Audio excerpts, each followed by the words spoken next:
Hi, everyone. Um, we have our speakers are having some difficulty getting in. People were saying that they were just seeing Sarah's name, worried that they were locked out. So I just wanted to say you're not locked out. Give me a wave if you can see me, hear me.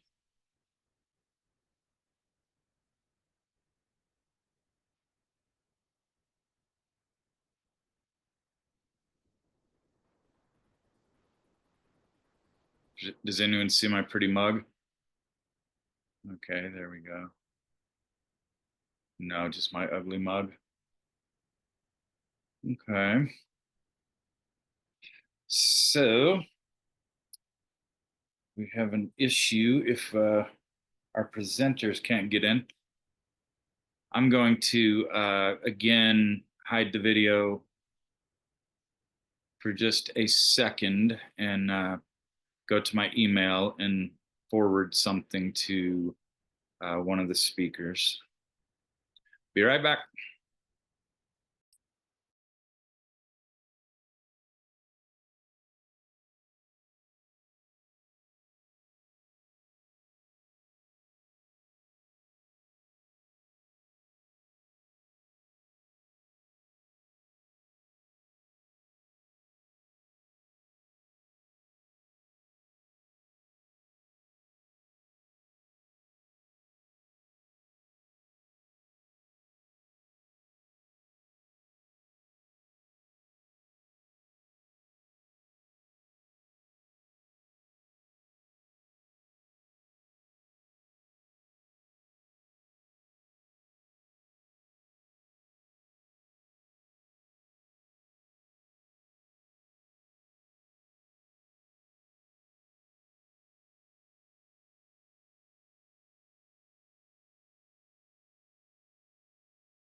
Hello again.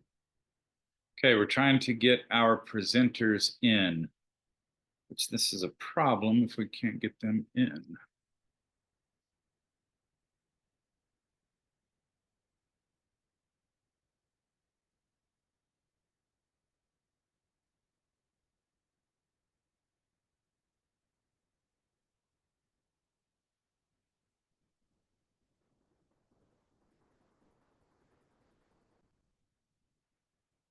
Good crowd. Hi, everyone. Bear with us for just a bit. This should be well worth it.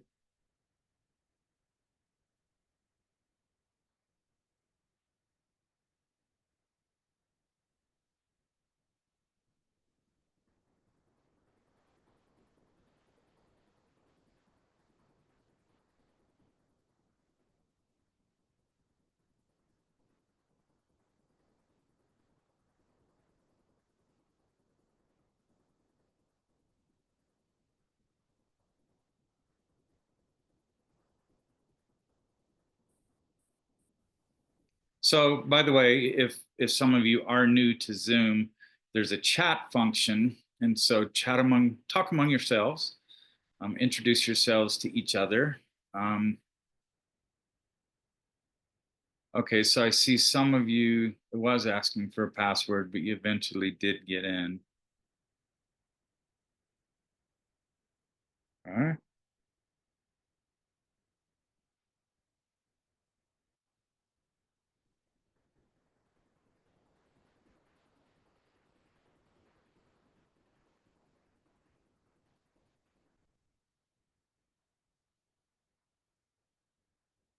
Yeah, I see that the previous email gets people in. Yeah, I just forwarded that to some of the presenters.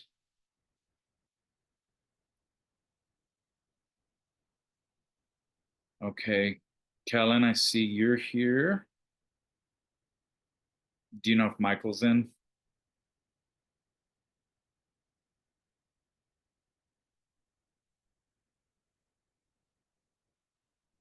Yeah, this is a super exciting topic.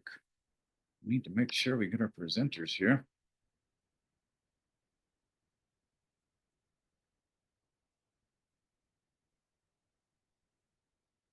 I'm going over presenters. I love all these names. Hello, everyone. I hope you're doing well.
Um,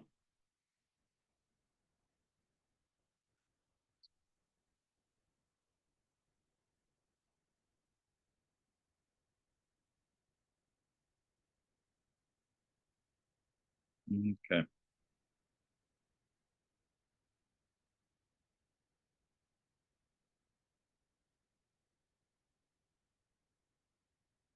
Okay. Oh, here we go.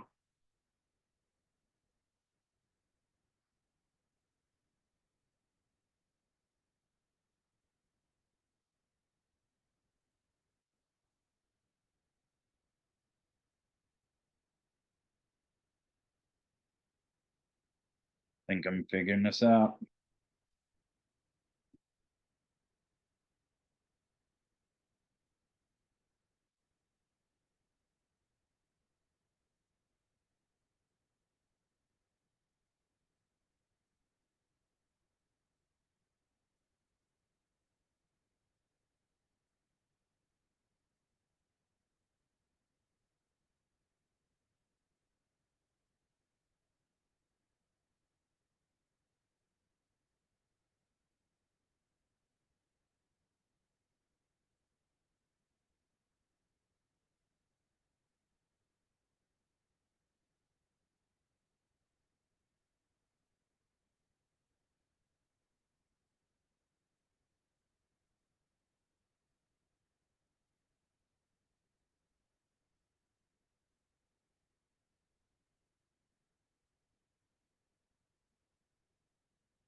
Okay.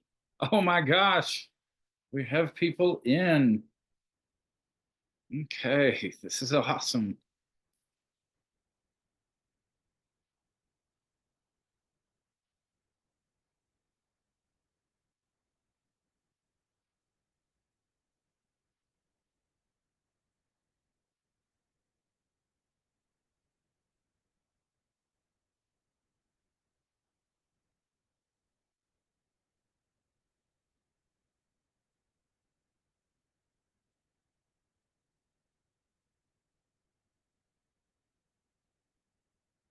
Okay, I see we have Kevin. Hello.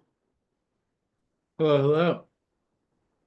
Are you muted or is the problem on my end? Can you not hear me? You can't hear me. It looks like other people can hear me. So it might be your end. Thank you, everyone.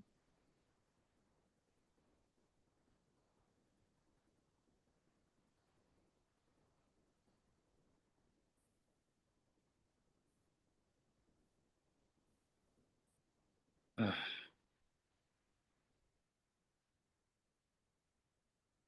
Are you there? Yep, can you hear me? My gosh, I can. Hello, how are you? I'm great. How are you? Good. Sorry about all the hassle. Okay, so who else should I let in on the team? I see Doug. Is Doug who's Yes. okay? Let me let Doug in here.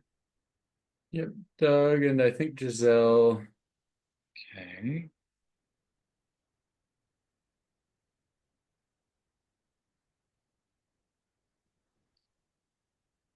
There's Doug. Let's let Giselle in.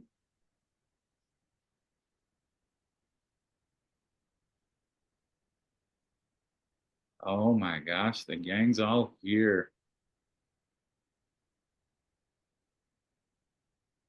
Okay, wow, a lot of excitement for this. Hello, everyone, welcome.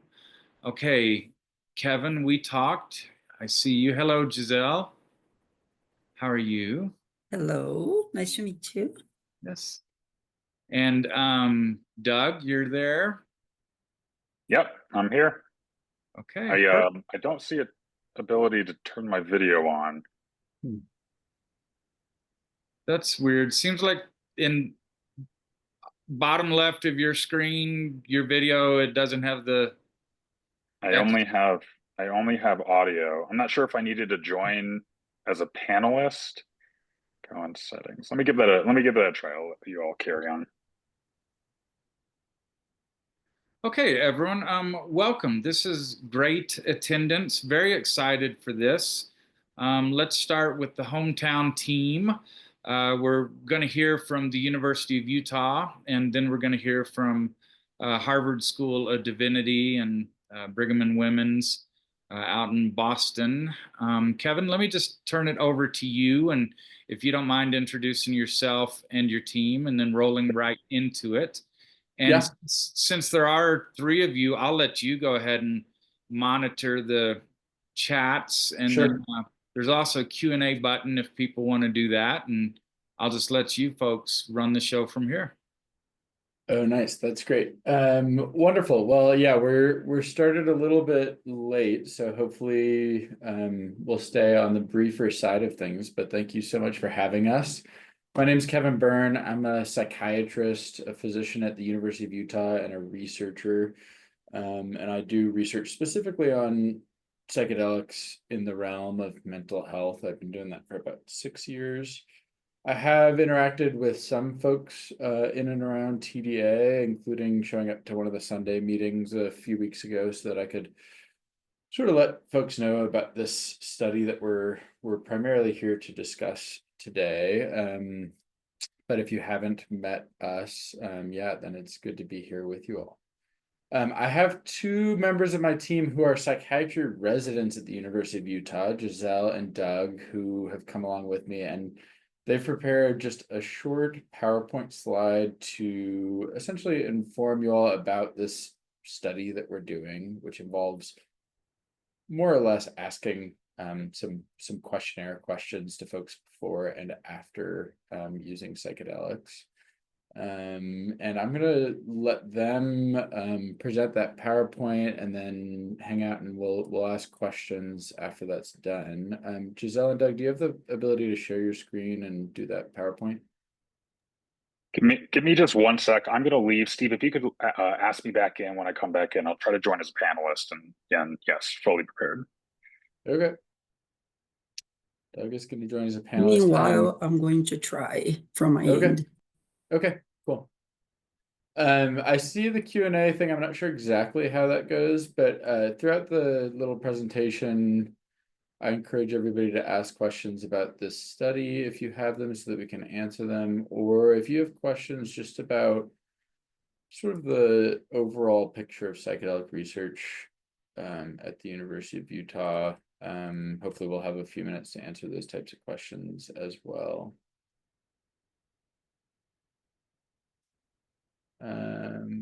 Question. I see a question that says, can you see my question?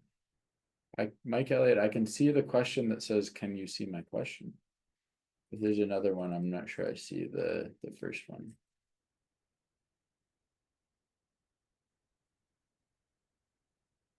I see a question about our name and the name of the study. So my name is Kevin Byrne. Hopefully you can see that under my name. And this study isn't really very formally titled, because we haven't written a paper about it yet, but let's see what we named it: Survey of the Psilocybin Church of Utah, comparing data pre and post psilocybin ceremony.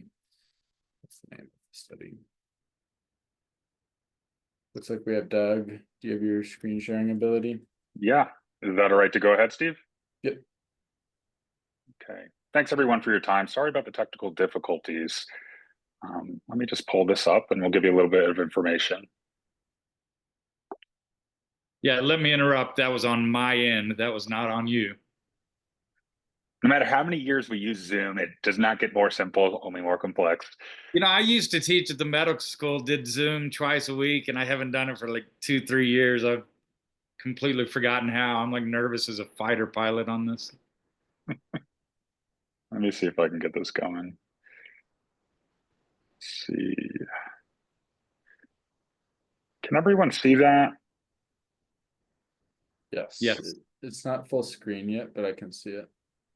Let me go into there mode.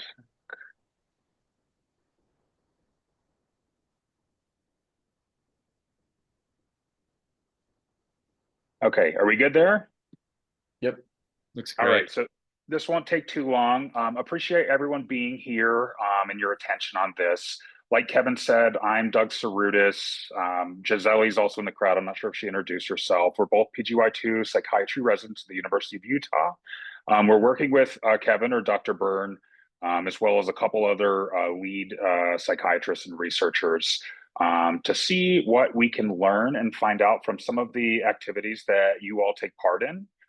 There's a fair amount of research out there, and it's a growing body, of course, of the effects of psilocybin on things like mental health, et cetera. But there's really not much around group use of psilocybin and ceremonial use. So we've talked to Steve at length and find this a unique opportunity to see how we can work together to see what we can learn about the ceremonies that you all hold. So I'll tell you a little bit about the study. I'll tell you a little bit about how to participate, a couple disclosures, and we'll be moving on. So we have no financial disclosures. No one on the team has any conflicts of interest, just to begin with that. Here's sort of a list of the team. Like I said, there's three full attending psychiatrists on here. Giselle and I are resident psychiatrists, and our partner Madeline is our clinical research coordinator. We're associated with the University of Utah Hospital System. We're trying to learn about how psilocybin is used in outside of a formal and controlled setting that we use some psychedelics in today, such as ketamine. And study any risks or benefits that are associated with the ceremonial use of psilocybin and any effects on mental health, safety, etc. So that's sort of echoed here again. Various aspects of mental health will be addressed on the surveys, as well as any difficult experiences. So things that we may, or that our survey questionnaires address are about your general state of well-being, both before and a couple weeks after, as this is a pre and post survey study. Pre-ceremony, post-ceremony, we'll be asking about your well-being, symptoms of depression and anxiety, feelings of self-compassion and how much you're experiencing that, as well as difficult experiences that you had related to the psilocybin experience. It is, like I said, quite simple. What we'll do is we'll have a QR code for you. We'll get your email, and we can send over a link to our survey. We ask that whoever wants to participate, we're asking that people fill out a survey on the topics I just detailed a couple of weeks before their ceremony, 1 to 2 weeks, and as well as 2 weeks or later, but ideally around 2 weeks post ceremony. And then we will run our own statistical analysis to see if there's any significant changes in symptoms of depression, anxiety, and feelings of self-compassion, well-being, etc. So we'll have a QR code at the end of this presentation, so we can get the survey time.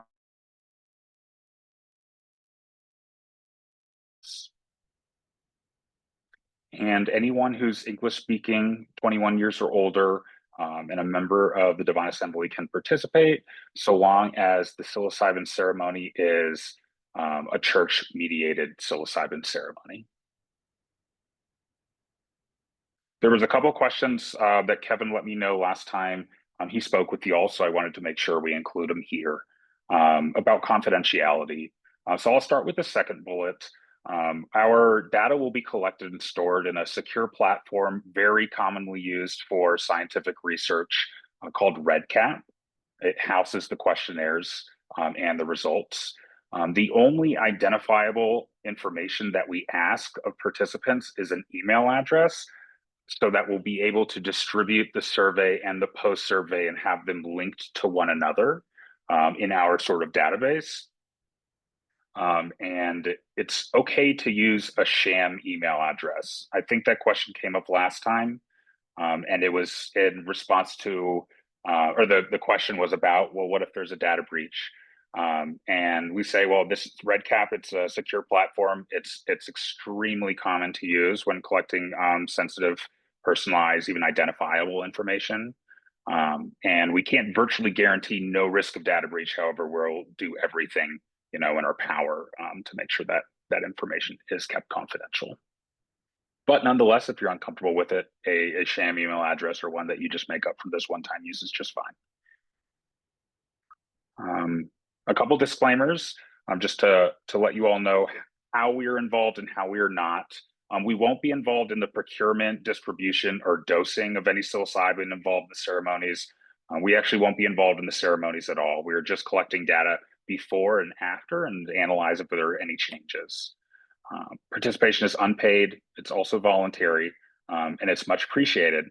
And then we also wanted to mention that researchers interacting with humans have a duty to warn, or a thing called mandatory reporting, if any of the data that we collect we're essentially authorized or even obligated to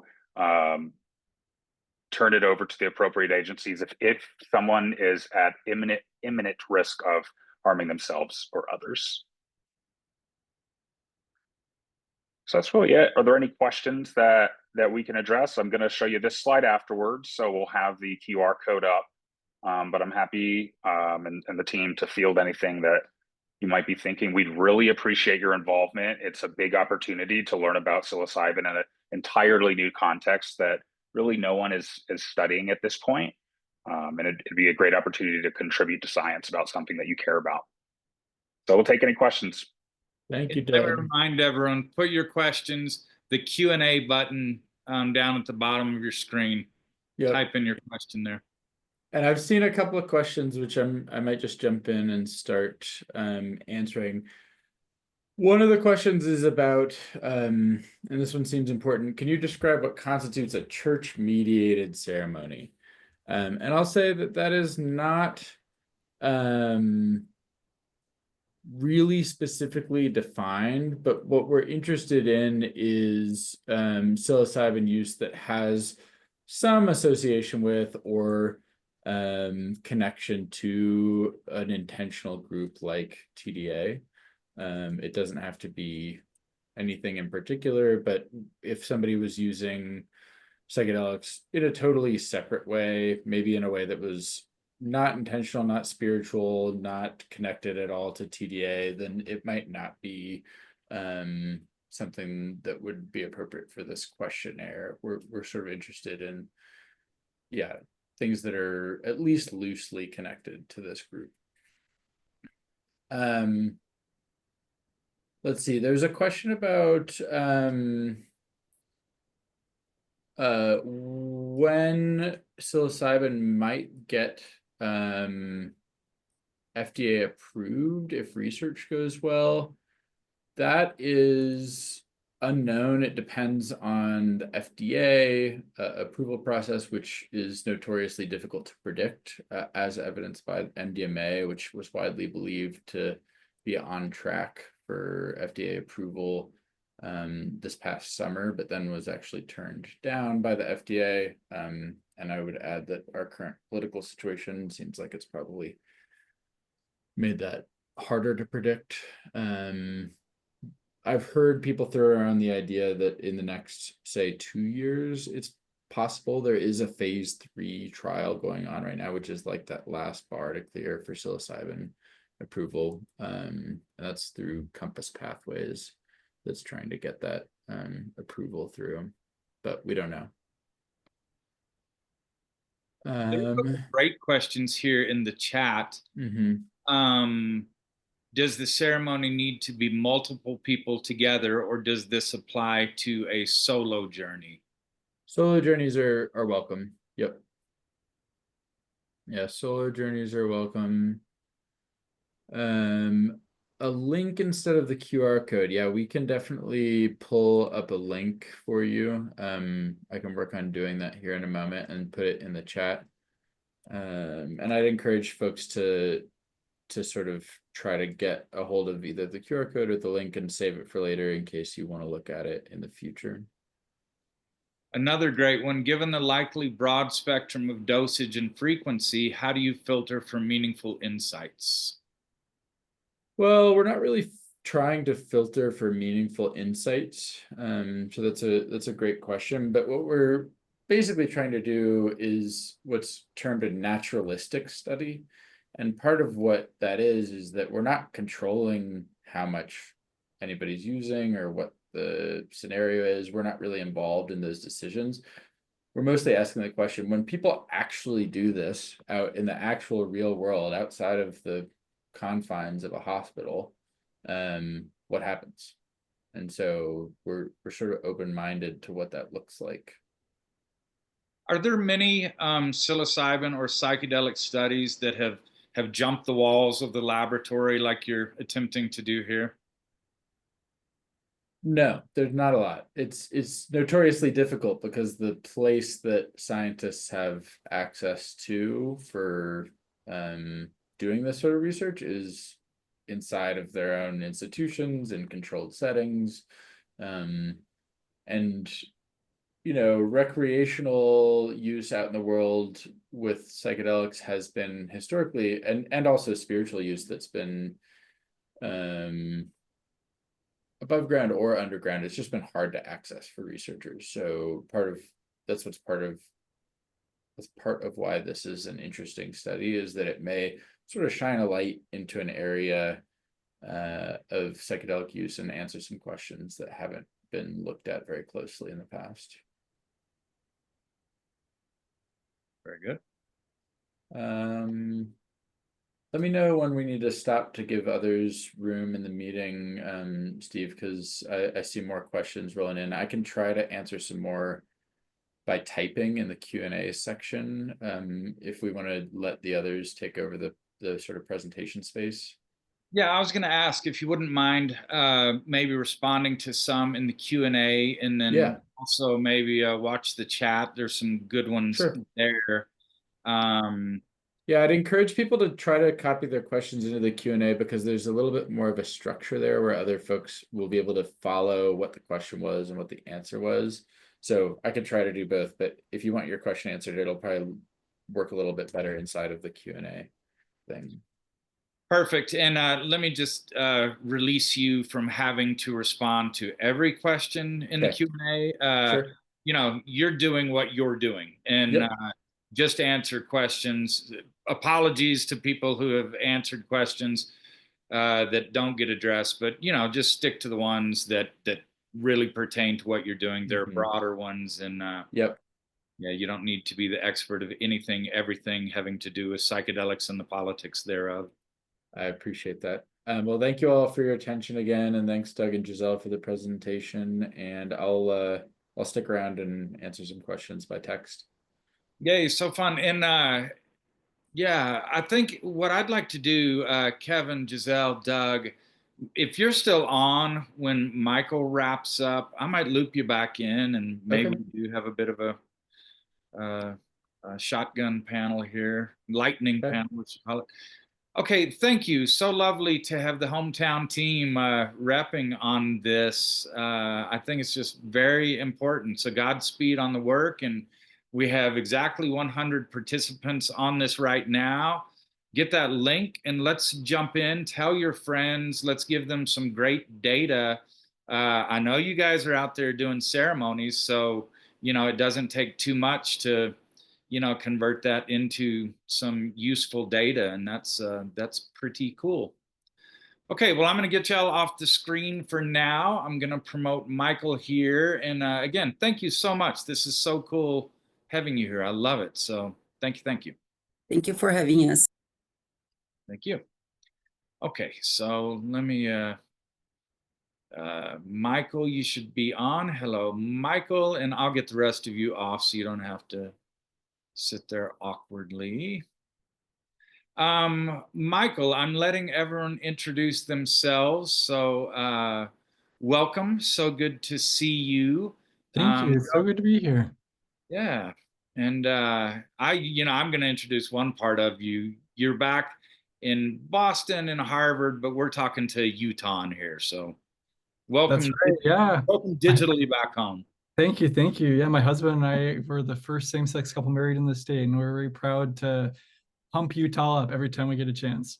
I was really wanting to say that, so I'm glad you did. I There think you go. a cool distinction.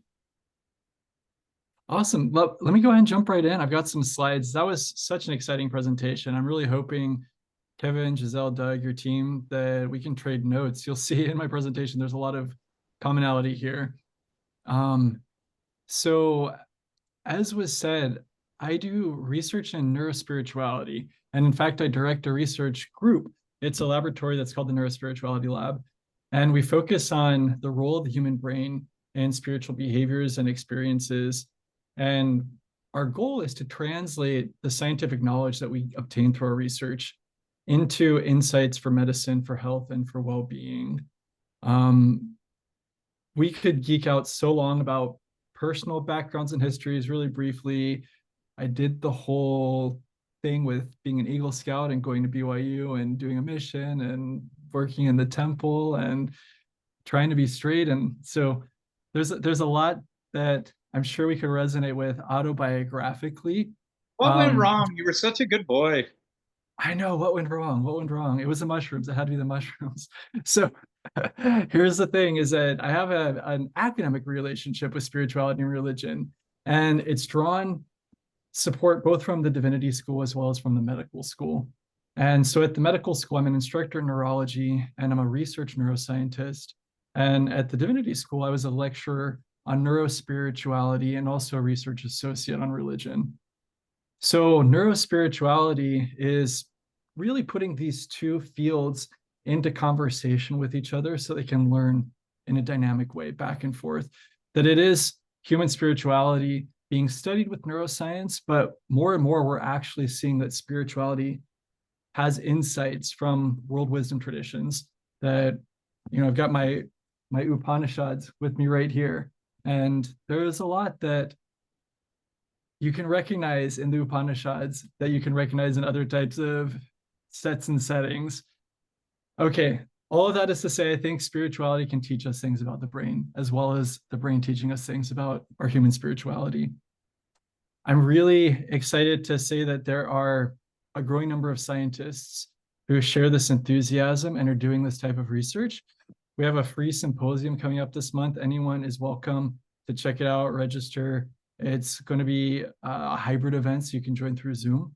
This was made possible through generous support for the Center for Emergence, which we can also talk about that to any degree. Okay, but the main topics for this event are going to be prayer science, mystical experiences, and then spiritual therapeutics. And it's really the mystical type experiences category that I want to zero in on here. I kind of cut my teeth looking at spiritual experiences in Latter-day Saints and returned missionaries. Again, this could be a whole topic for anybody who wants to dive deeper into what the neurophysiology is and the Latter-day Saint experience of feeling the spirit. And I talk about it in this TEDx talk, This Is Your Brain on God. Some of our more recent work has been looking at brain circuits using different types of imaging that are allowing us to get more sensitivity out of our brain signals. And what that means is that we're able to actually localize things like spirituality and religion that are so complex, but with a really high degree of precision in ways that just haven't been possible before. And one of the things that we're seeing is that spiritual practices, spiritual beliefs, they are really activating very, very deep regions of our nervous system.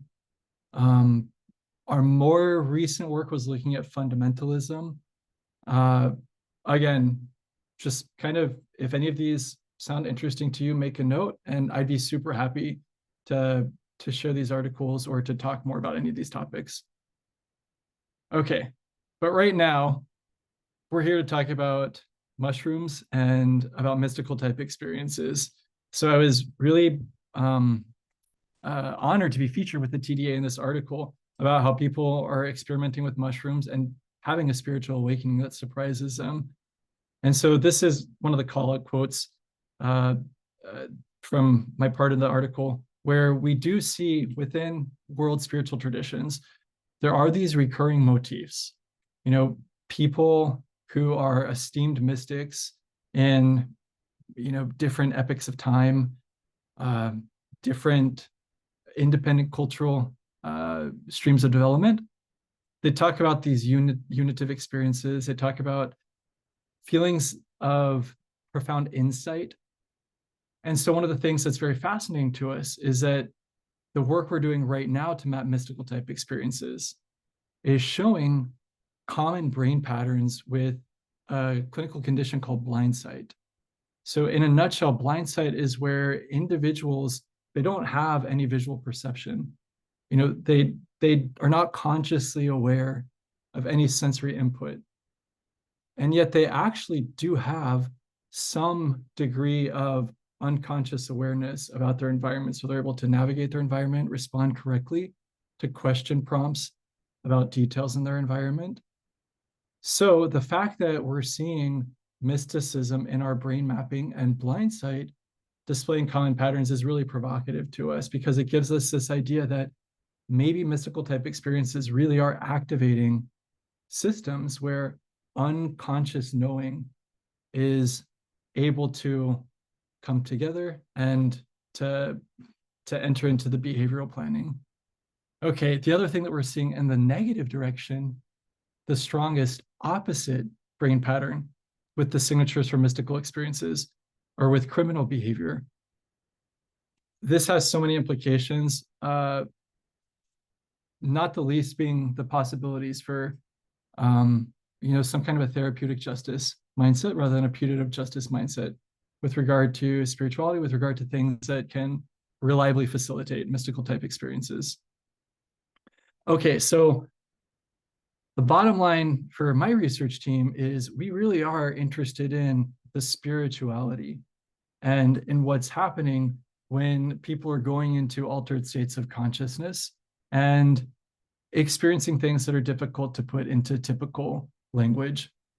We want to know what facilitates these experiences, the content of them, how they impact well-being.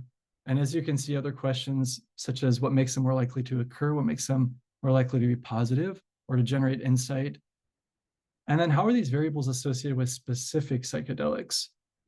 Are there out in the field, so to speak, clear examples where particular compounds might be more reliably associated with a unitive experience, whereas others might be more associated with experiences of clarity or of inner knowing. The study design that we're going to be conducting is one that's longitudinal in nature, and it's going to be an electronic survey that we would send out once every 3 to 6 months. So in essence, participants in the basic study here would sign up to receive an email.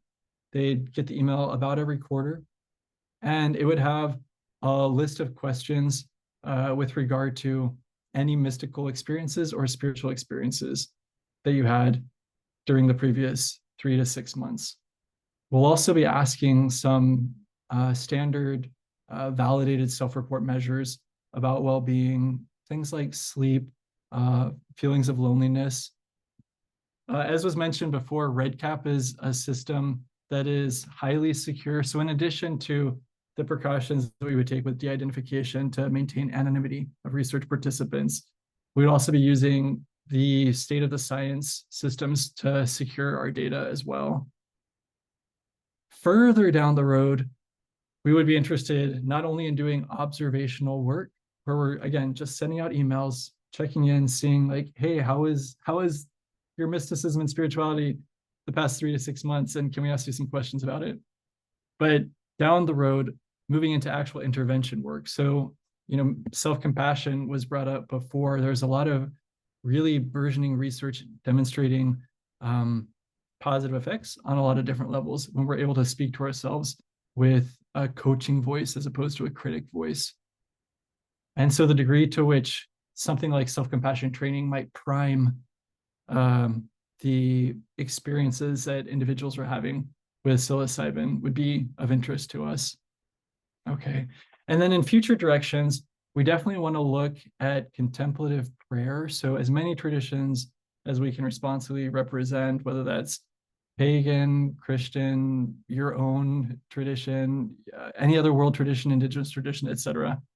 Really looking at how is it that the intention for centering on the sacred, as opposed to other intentions of meaning and beauty, might influence outcomes. And then also we're very interested in sensory deprivation. So again, as this type of research that we're partnering with the TDA to develop continues to progress, and we look at intervention, sensory deprivation would be another one that we'd be very curious to explore. So again, please feel welcome to check out what it is that we're doing, what it is that our network of collaborators are studying and publishing at the Neurospirituality Symposium later this month. And with that, I'll go ahead and stop it and take questions. Okay, awesome. So do you want to look through the Q&A at the bottom of your screen, see if there's anything there? You betcha. Is there space in the state for an atheist? Absolutely, for sure. If I had, okay, I'll answer these live so I don't do them out loud, sorry.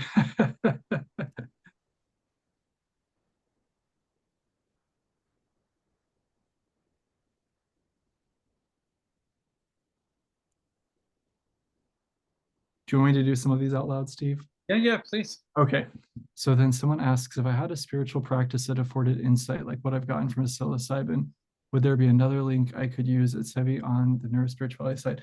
So yeah, even if you're not using psilocybin, but you have a spiritual practice, you are welcome to join this study.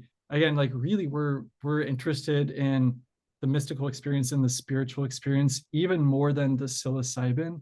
It's just that we know that psilocybin is such a reliable way to facilitate mystical experiences, that we're really going to the places where we know that communities are routinely having these types of events that can otherwise be really difficult to just capture in a contained laboratory. Just crazy broad question, but kind of gets to the core of what you're doing. What is a mystical or spiritual experience? I mean, what's the difference between that and just loading up and watching a concert? Yeah, so great question. There's a couple of different qualities that are pretty routinely associated with like a classic mystical experience.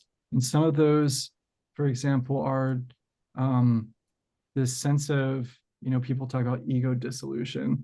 So it's like a profound sense of transcendence. Sorry that I'm distracted. I'm talking and typing. So I just dropped into the chat I'll link to the forum in case clicking on the hyperlink is easier for anybody than using the QR code. But okay, so self-transcendence, ego dissolution, this quality of transpersonal identification or of unity, to where it's like that it, that it's a real sense that it's like, oh my gosh, I am one with life, in a way that's more than just a concept, but really gets to something that is an emotional and a conceptual type of experience. And then paradox is the other major one.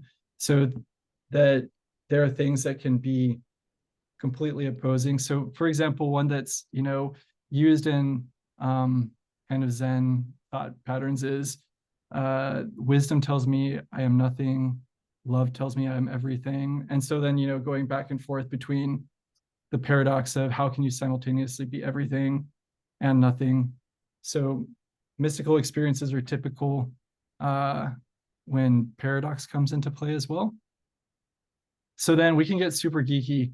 A lot of people draw a distinction as well between mystical experience and a numinous experience. And so a numinous experience would be something where it's like, oh, there's a sense of the sacred or a sense of something holy or divine. But for our intents and purposes, we're just interested in like plain language accounts. So if someone has something that they feel like was unusually meaningful and they would characterize it as spiritual or mystical in nature, then like we want to know more about that.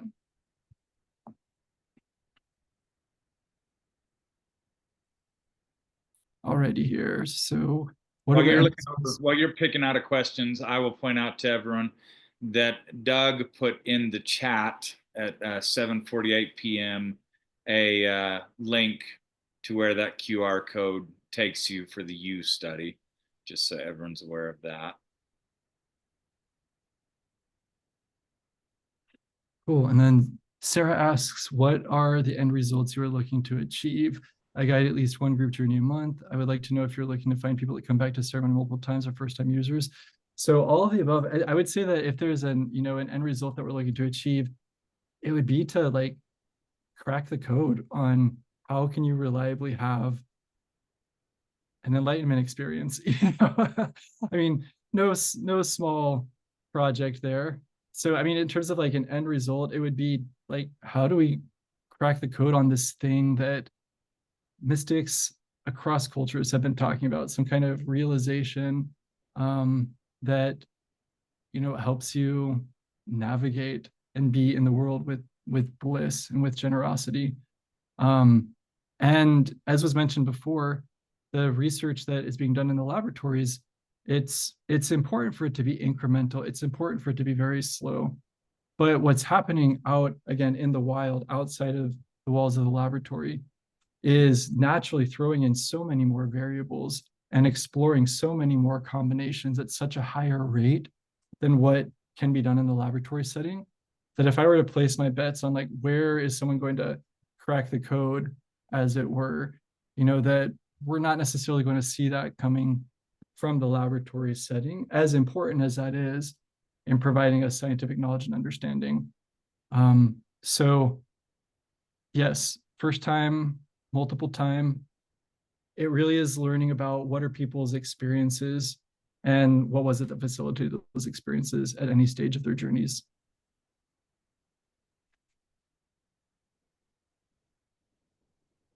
Okay, can we report or speak of previous mystical experiences that we had in the past for this study? Yep, absolutely. Yeah, so when if folks do decide that they want to check it out and sign up, when you get the first email, you'll see that it's semi-structured in the sense that there are prompts and that some of them are like, how strongly would you agree or disagree? But then they're just open blocks of text to where it says like, something very free form that you can elaborate and share any, like I said, any mystical or spiritual experience, the circumstances surrounding it.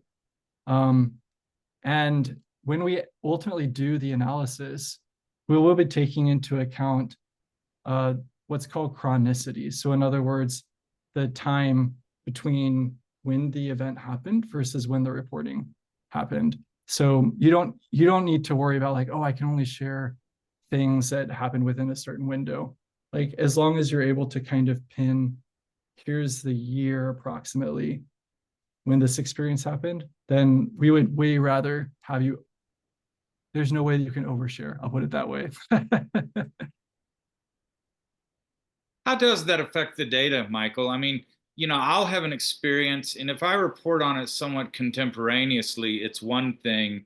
And if I have time to reflect on it, maybe other experiences, it can take on an entirely different meaning, months or years later.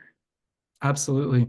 And that's something that has been appreciated for a while now by sociologists of religion. Particularly, there's she used to be the president of the American Academy of Religion named Ann Taves. And folks might be interested in her account of Joseph Smith.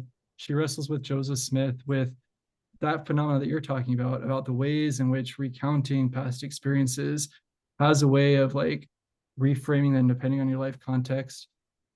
She's neither an apologist nor, out to like, anyways, I think she's very even-handed is the point that I want to make there. And she points out what you were talking about, Steve. And so in that regard, we will definitely, as this unfolds as a study, stay in contact with, with the leaders, with Steve, from, any folks also who want to get more deeply involved in the study, so that we can get feedback on, oh, here are the types of questions that would help to actually, draw out more insightful responses. So it'll be a collaborative endeavor as well as we figure out what's the right way to execute these observational studies.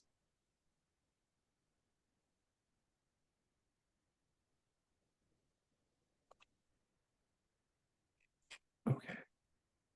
I'm assuming entity contact is a type of mystical experience. Depending on who you talk to.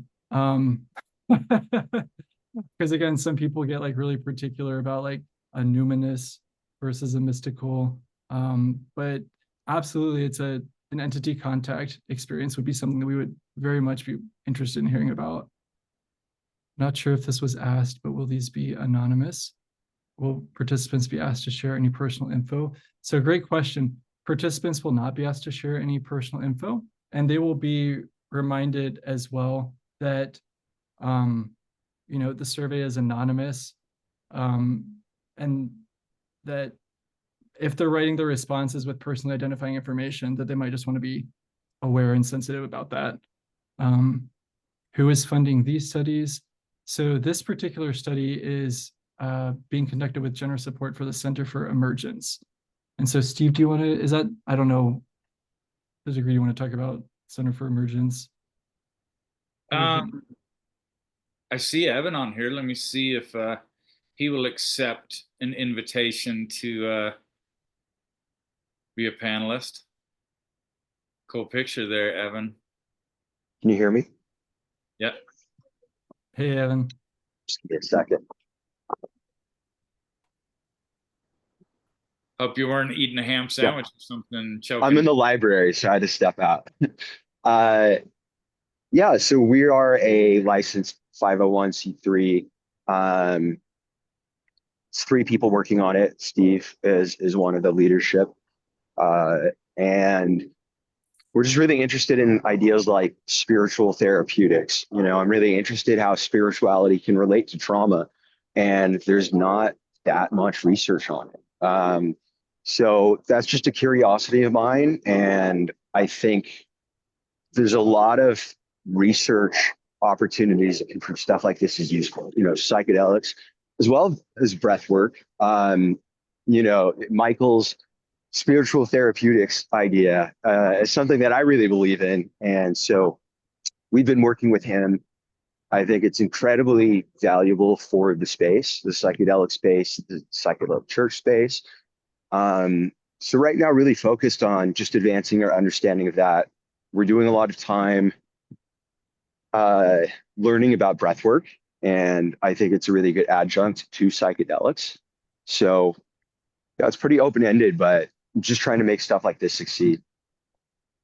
Awesome. Thanks. Yeah, So and this, oh, I was just going to say too, as you might imagine, this type of work to get into the science of mysticism is not really something that a whole lot of government agencies fund.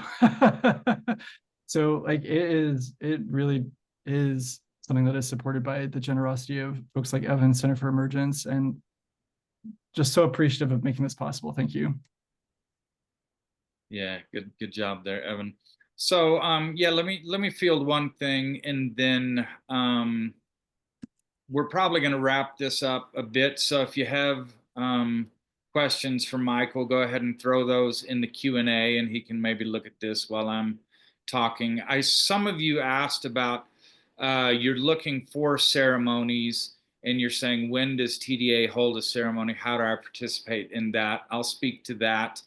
I didn't really introduce myself at the beginning. I know most of you, but I'm Steve Urquhart, and so I'm the founder of TDA. My wife joined in after she said, "This is crazy, you're nuts, shut up." My wife Sarah jumped in, and so she's a co-founder of this. And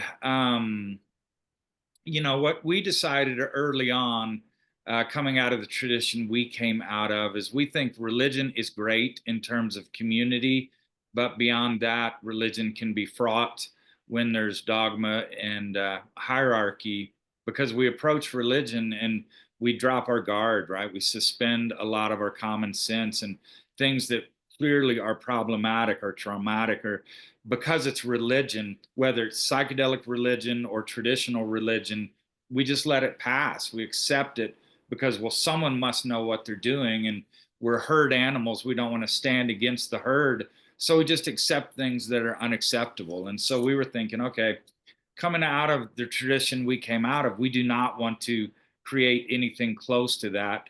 So TDA doesn't have hierarchy or dogma, doesn't have leadership.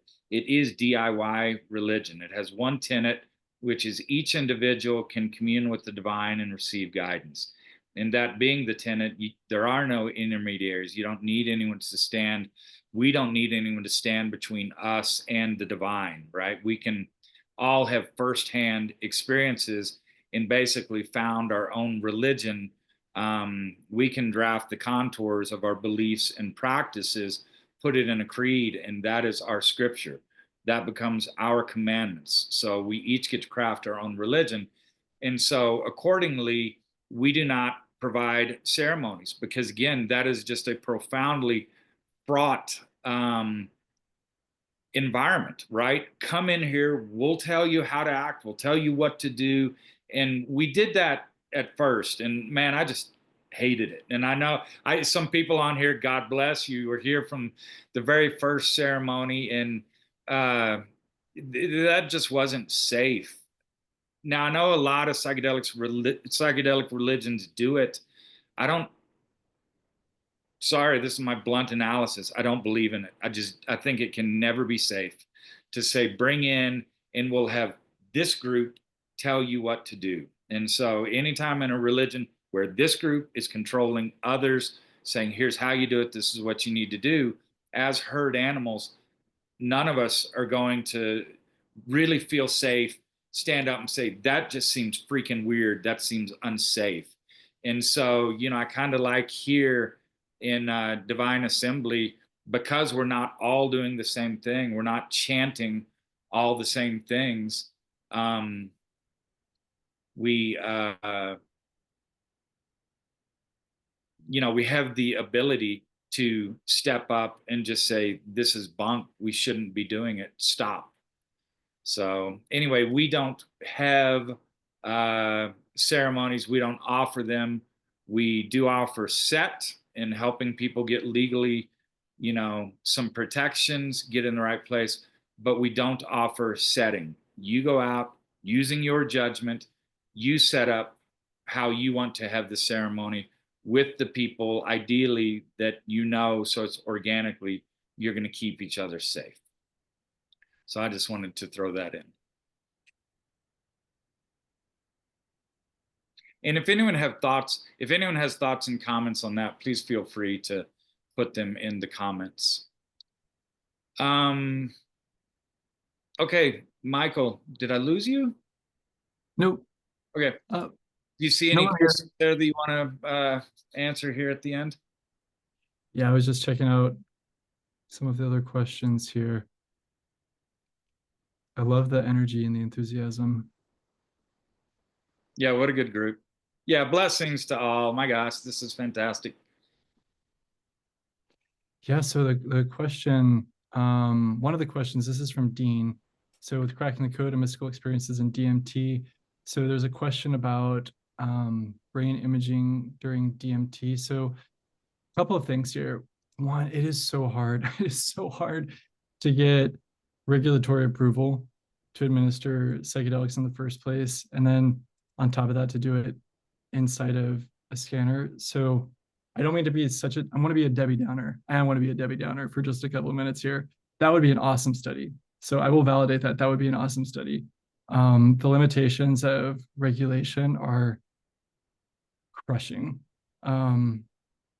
On top of that, also, fMRI is a really expensive modality. It's one of the reasons why we're just starting with, let's just do behavior observation studies first, like really know what it is that we want to zero in on before we start bringing in, the big equipment, the big machines of brain imaging.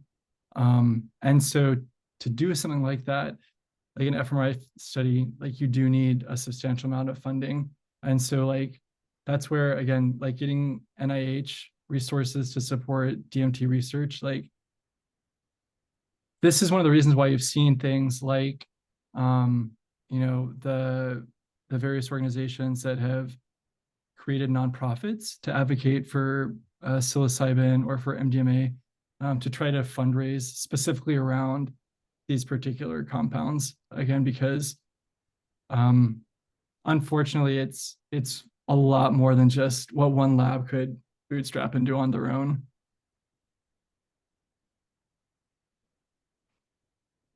Anything? That's a short version for why you don't just see like, this is the answer, just do a DMT fMRI study. That would be really amazing. People are doing ayahuasca though.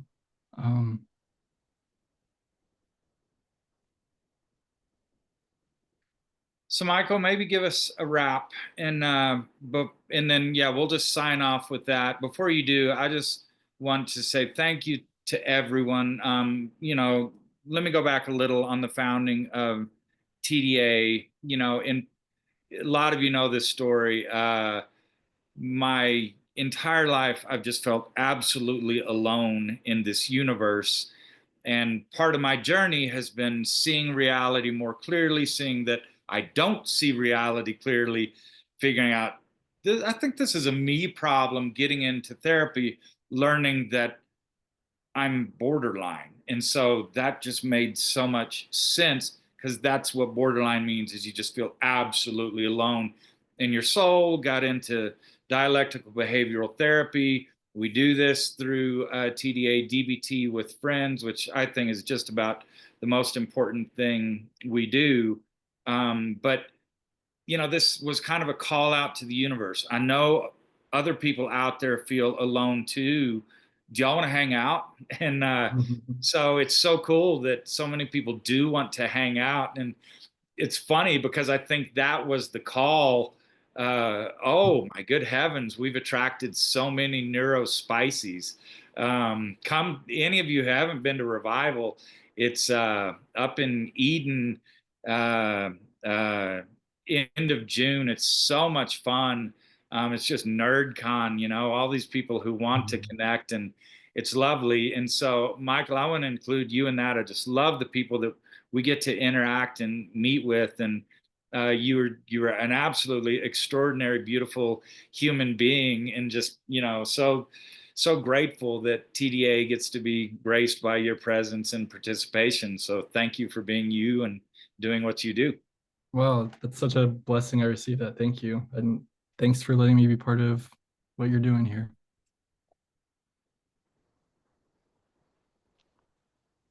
So do you have a wrap for us? Yeah, absolutely. I would say, sorry, I didn't know that was my cue. Thank you. I was just like savoring. We had a moment there, Steve. And go. We had this moment there. Yeah, I would say that it's such an exciting time to be realizing that we can study spirituality using cutting edge tools that have never been available in human history before. We can visibly see things that have been invisible and just matters of speculation for millennia. So to be able to start using these types of tools to study spiritual and mystical experiences that are some of the most important events in people's lives it's just a real treat. It's a real delight. And I'm so excited by the enthusiasm that I'm seeing in the group here. So thank you, everybody. Yeah. Good night, everyone. Thank you so much, Michael. Thank you, Kevin, Giselle, Doug. Hey, we have to end. We should probably end. Thanks. Bye-bye. Bye, everybody.